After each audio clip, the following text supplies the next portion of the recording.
Donc, bonjour, je m'appelle Will Ebené. Je suis le scénariste, réalisateur et acteur dans la série Tu Know My Life. Donc, je joue le personnage de Medio. Comment tu te sens? Parce que je sais que c'est un projet important. Donc pour moi, c'est vraiment important de te poser cette question. Comment tu te sens quand tu vois voilà, que ton bébé voit le jour? Je me sens...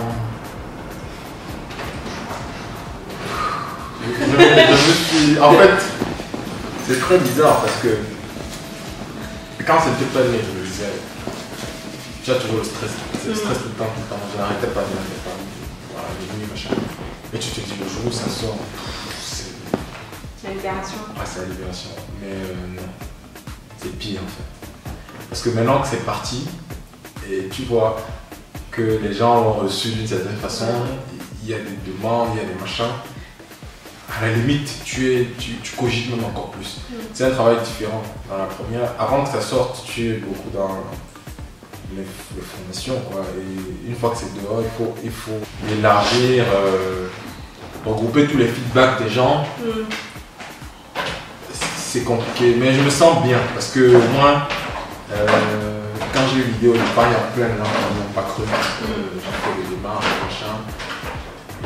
J'ai douté, comme tout le monde, tu vois, et voilà, l'équipe s'est constituée. C'est ça dont je suis le plus fier en fait. Vous avez peut-être dû remarquer que je ne veux pas l'enfant, mais je me sens bien de voir ce que ça a donné.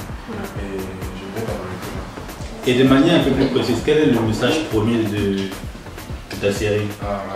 Parce que Tu Know My Life, c'est assez, on a entendu dire que voilà, c'est juste pour présenter la vie des Camerounais en particulier à l'étranger, mais est-ce qu'il y a un message plus précis au niveau enfin, oui, en fait le message c'est d'interpeller la jeunesse camerounaise sur comment elle intègre les valeurs occidentales dans nos traditions. L'épisode qui est sorti aujourd'hui, je raille un peu la question de la dot. Je parle aussi beaucoup, enfin moi je suis interpellé par la question de l'égalité. La question de l'émancipation de la femme africaine, de la femme camerounaise et l'égalité des rôles. Voilà, moi je pense que c'est une question essentielle et donc c'est pour ça que dans le casting, au départ c'était 4-4. Caris s'est rajouté parce que voilà. Mais je voulais vraiment présenter ça, que bon, l'égalité est possible si on arrive à s'entendre sur les rôles. C'est quoi, vous tournez encore, c'est une malade encore là-bas. Tu diras, Tu diras. 1, 2, 3, qu'est-ce que go. tu veux quoi? Non, c'est parce qu'on a compris que tu vas courir sur des filles qui bougent. Alors, tu peux, arrête de tu peux. Moi. Et je veux savoir, est-ce que le fait de voir en fait, le projet évoluer, de voir que le casting a été déterminé, de voir les différents personnages, les différentes personnes qui jouent les personnages, t'a fait voir différemment l'idée vers laquelle tu voulais aller par rapport à la série? C'est-à-dire de voir peut-être ce que tu avais prévu de faire, des trucs comme ça. L'idée non, mais la forme oui. Ouais, donc l'idée, j'ai expliqué ça tout à l'heure. Non, toujours ma ligne, je sais où il doit aller. Et, la forme, oui, donc qui entre, qui sort, à quel moment, qui dit quoi, est-ce que cette blague vaut le coup, est-ce que c'est même pas trop, parce que tu vois. Comme la blague du nectar, que tu ne voulais pas dire. Que ouais, mais attends, les filles ne disent pas le nectar. Là, heureusement que j'ai insisté, parce que ça a accroché, tu vois. Ouais, c'est vrai.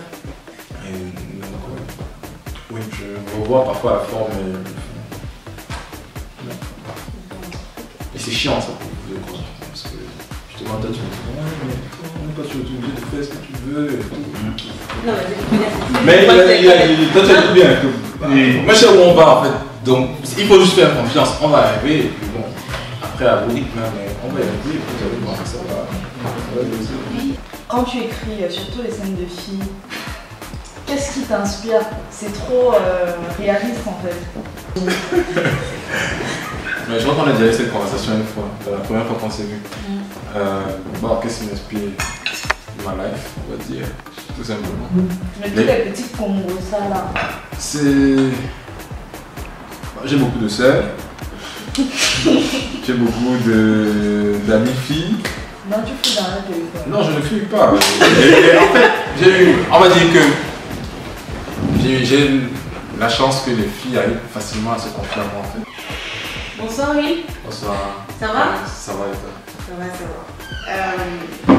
Moi, j'aimerais savoir, dans tes scénarios, tu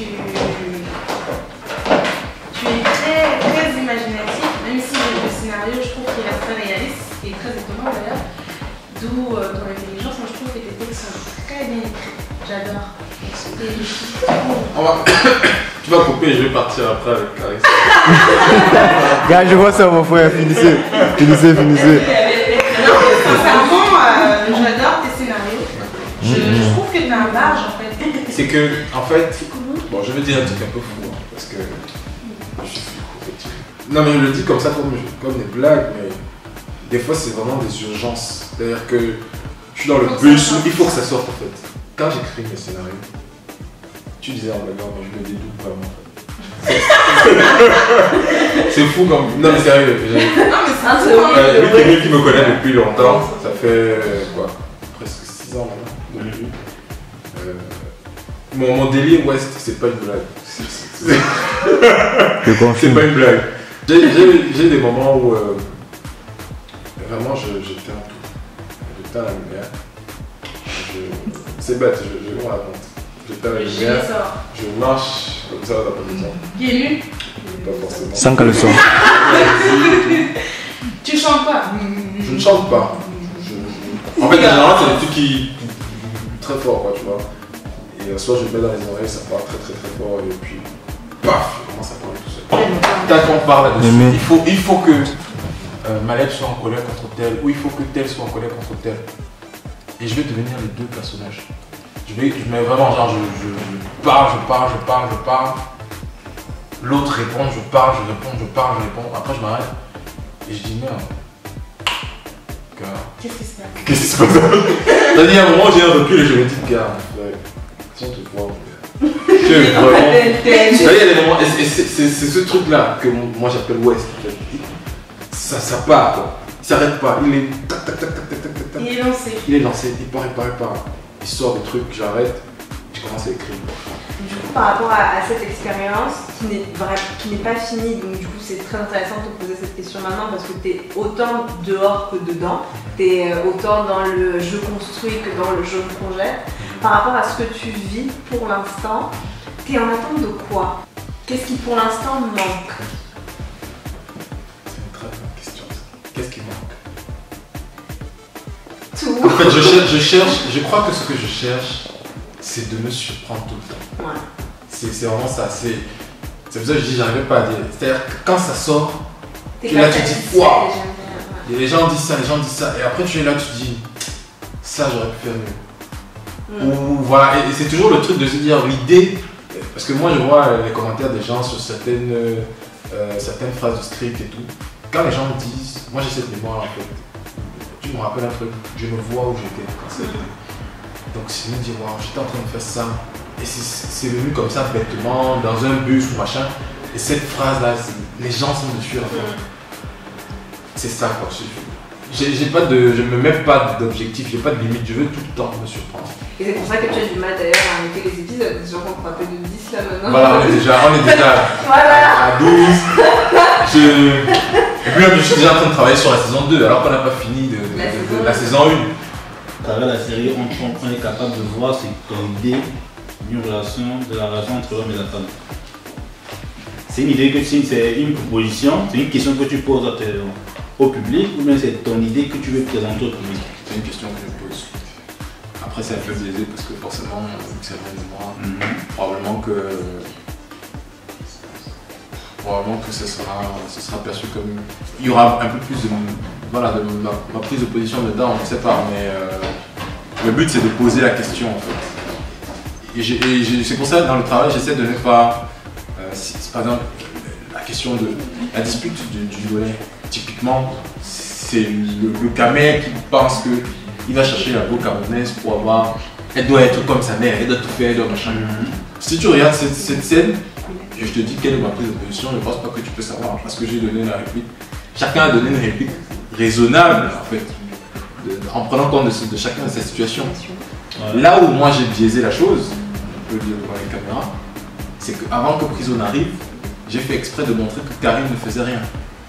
Ouais. Voilà. Mais c'est subtil. Si vous n'êtes pas attentif, vous pouvez croire que bon, il n'a pas de prise de position, mais j'ai fait exprès de montrer ça un peu pour suggérer que bon, elle aurait pu faire quelque chose pour attendre son gars. J'ai préparé son arrivée. Oui. Mais de l'autre côté, tu peux aussi te dire, bah, j'ai aussi montré comment elle revient du boulot. Elle est revenue 5 minutes avant lui. On a le droit de souffler. Tu vois ce que je veux dire? Donc, bon. Donc moi j'essaie juste de voilà, et j'ai vu dans c'était très amusant parce que tout le monde sait que j'étais sur Prison. Il y a quelques gars qui ont remarqué ce petit truc là comme attends, Nago était devant la télé. C'est quand il arrive qu'elle dit qu'elle travaille. Voilà. Je pense que ça va déjà fait la remarque que tu étais un petit peu dirigiste dans ta manière de travailler, ta manière d'organiser les choses. C'est quelque chose qui est naturel chez toi ou qui est vraiment dû à la série? Je suis dirigiste parce que déjà un projet comme ça il le faut. Si je dormais un peu, on allait se casser la gueule. Et je pense que quand tu commences quelque chose et que tu dis que voilà, c'est ton truc, tu as envie de le faire, c'est pareil pour le travail. C'est pour ça que tu es dirigiste. Voilà, c'est ça en fait. Par exemple ça, tu vois. Qu'est-ce que c'est possible? La cœur. Non, mais la cœur, c'est que ton veste serait tombée toute seule. Ouais, faites pas attention, désolé. Pourquoi vous faites ça pendant qu'on tourne en fait? C'est parce qu'en fait c'est difficile.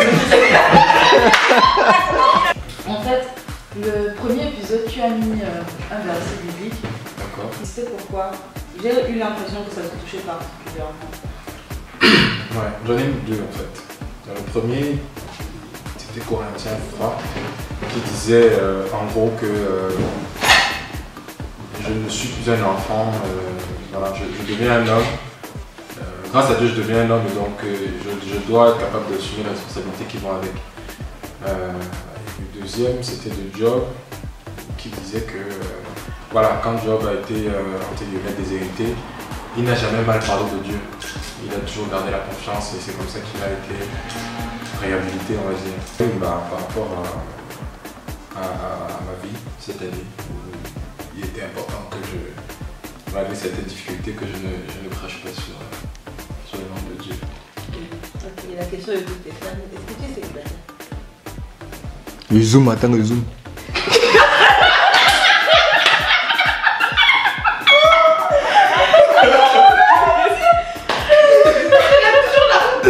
Je dis merci à tous les fans, tous les gens qui nous ont soutenus déjà depuis le départ, tous ceux qui nous soutiennent sur la page, qui partagent le truc, tous ceux qui prennent le temps de regarder, même qui ne se manifestent pas. Bref. Ceux qui participent. Voilà. Tous ceux qui sont intéressés par ce qu'on fait, de près ou de loin. Merci. Continuez de nous encourager, de nous soutenir. Voilà, on est là, non? Avec Joe.